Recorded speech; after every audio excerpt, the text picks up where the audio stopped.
Gatan Bridge sa may Alcala, Cagayan, gumuho. Isang truck na damay po sa nasabing insidente. Para sa detalye kasama natin, Idol Neil Muyano. 104.7 IFM. Report!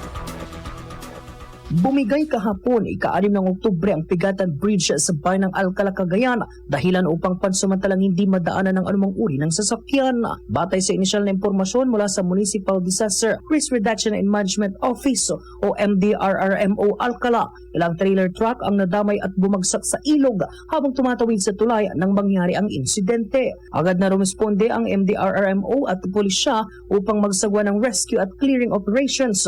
Sa kasalukuyan, inaalam pa ng mga otoridad kung may mga nasugatan o nasawi sa pagbagsak ng tulay. Patuloy ding iniimbestigahan ang sanhi ng insidente at inaasang magsasagwa ng structural assessment ang Department of Public Works and Highways o DPWH sa lugar.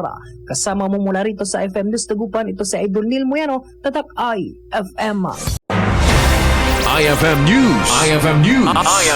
IFM News.